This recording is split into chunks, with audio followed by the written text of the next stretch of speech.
Welcome to this session, everyone. It is an honor to be here with all of you. As we just heard, yes, in my business, we love breaking news and ripping up the script.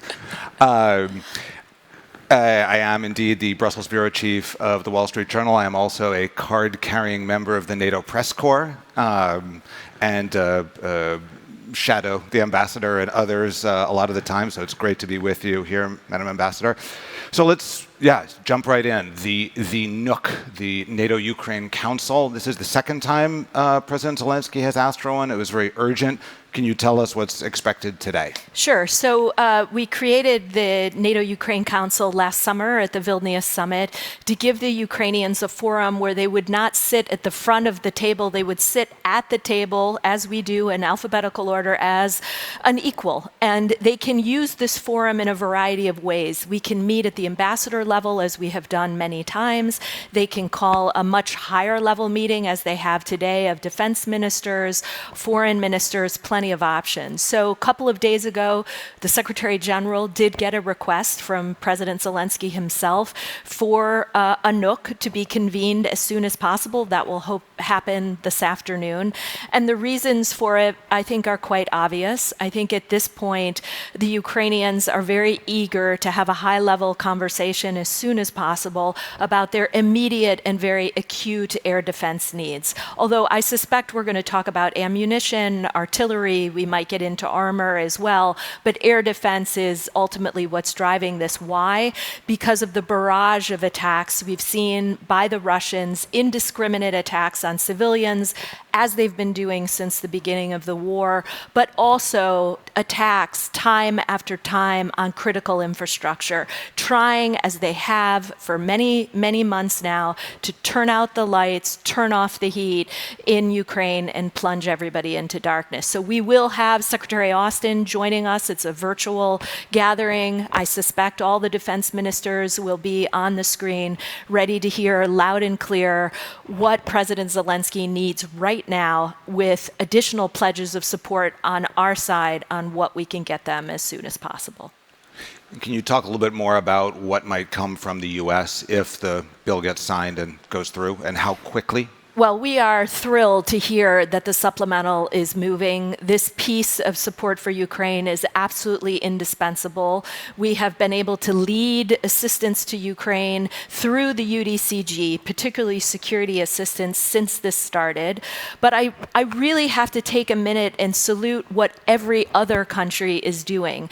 I was just back from Ohio a couple of days ago, where I was able to engage a variety of audiences on Ukraine. And sometimes there's a misperception out there that somehow America is alone in supporting Ukraine in this moment. And it's important for everyone to understand that this is a collective endeavor. There are 50 countries supporting Ukraine with security assistance right now. And the U.S. will continue leading the UDCG. Our leadership is critical, it's indispensable, but so are the many contributions that many other countries around the world are making. We just saw breaking news come out of Berlin. Germany is going to be able to provide yet another Patriot to our friends in Ukraine. We hope between now and the UDCG, which will take place a week from today, there will be a whole series of additional commitments coming from our partners and coming from the United States. But getting this supplemental done now, it couldn't come at a more important time. And we hope it'll move swiftly and rapidly so that we can get that additional U.S. assistance to the Ukrainians that need it right now. Not in 6 months, not next year. They need our help now. Yeah. It is a sign of the times that Ohio is almost as much the front line as eastern Ukraine. But Congress, the U.S., this conversation was probably originally going to be about the NATO summit in July. Now, who doesn't want to be in Washington in July? But I think sticky, yeah. That's probably not the only reason people are going to be sweating, because right before both parties' conventions, the election, NATO is going to be, in the spotlight. Probably a bit of a political piñata. What is the the message there? I mean, you mentioned about allies stepping up, but what do you foresee for the summit? So probably there's going to be a lot going on at the summit. Like any summit, we'll have a whole array of deliverables on very important issues. We're going to do more on defense production, on cybersecurity, on resilience. But I would identify three main important messages and developments at the summit above and beyond all of the interesting and cutting edge deliverables that will be rolled out at the summit. Number one, it is a celebration. We have to take a minute, at least a minute, to salute everything that this alliance has done for 75 years. It's the most successful military alliance in history, in my view. It has achieved so much over its 7+ decades. It's shown tremendous adaptability, resilience, and an ability to prepare for future challenges. So number one, we have to take a few minutes to celebrate and salute everything that NATO allies have been able to do together. And now, gone from 12 members to 32, it's a different alliance. New members, new missions, facing new challenges. Number two, burden sharing.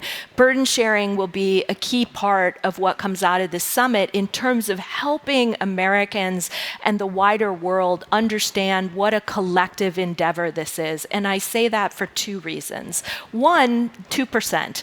10 years ago, the alliance committed to have every member spend 2% of their own GDP on their own national defense.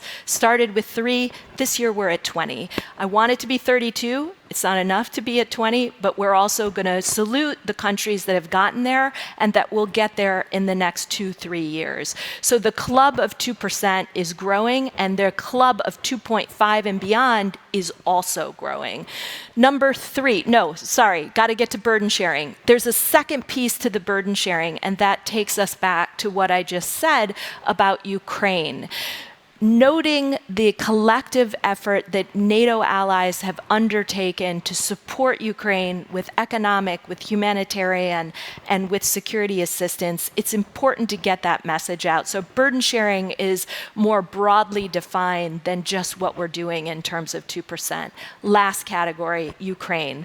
Folks are going to be interested to see President Zelensky there. They're going to be interested to understand what is NATO providing for Ukraine in this moment.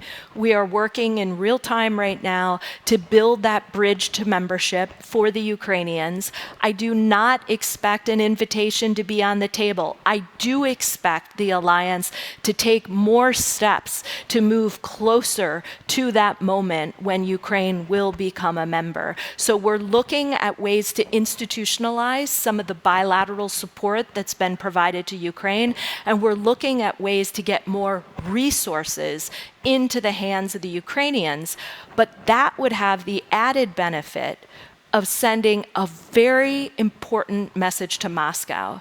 Putin has been operating under the assumption for a long time that allies are looking away, they're growing impatient, and they're distracted.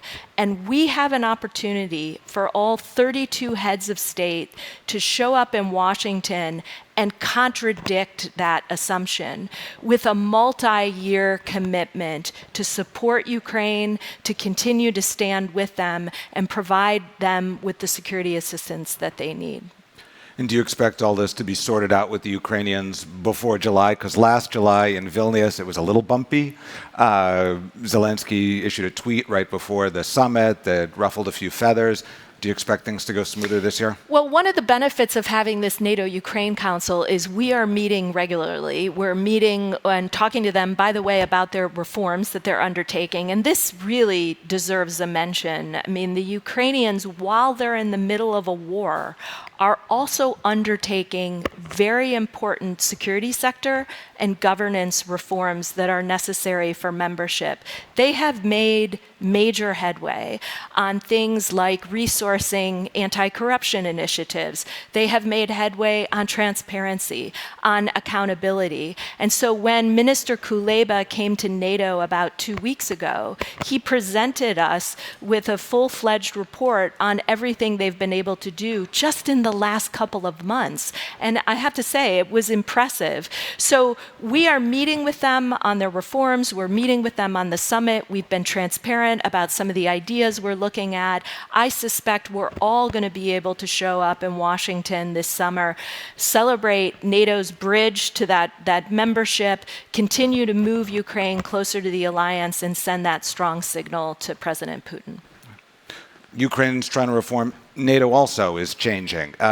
You've got new members. Lord Robertson, who was here yesterday, maybe still here today, said he tried for 4 years to get Finland and Sweden into NATO, and Putin did it in 4 weeks.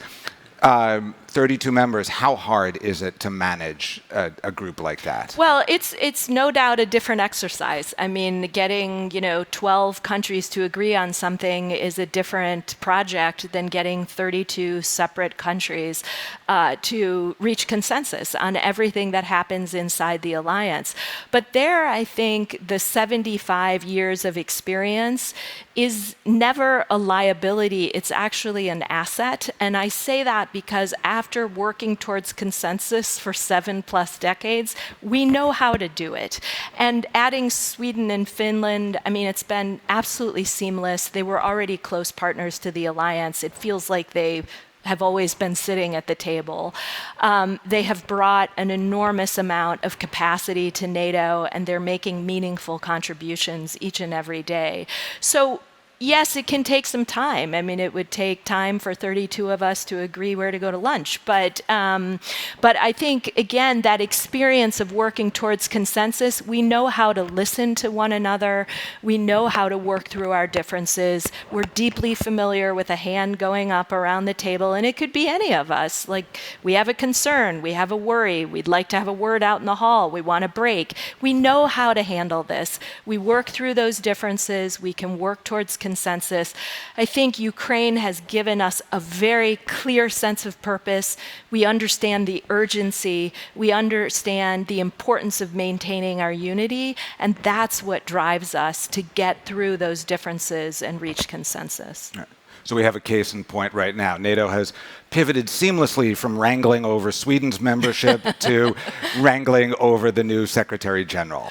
Yes. Yes. Are we going to have a new SecGen by July 10th before the summit starts? Or maybe even, I think, May 30th, the informal foreign ministers in Prague? I suspect we will. I mean, it's no secret that Jens Stoltenberg is going to be leaving NATO after an incredible service to the alliance. I mean, I could sit here all day and sing his praises, very grateful for his leadership over the last decade, but particularly over the last 2 years. It's been incredible to watch, and what an honor to work with him. But he is leaving us this fall. The alliance understands we have to pick a successor. We have 2 formal candidates right now that allies are debating. We meet regularly on this. We have Mark Rutte and President Johannes from Romania. And so we'll, like we do always, continue to work through it, talk about the different perspectives that exist around the table, but I imagine that we'll have an announcement to make by the summit. Okay.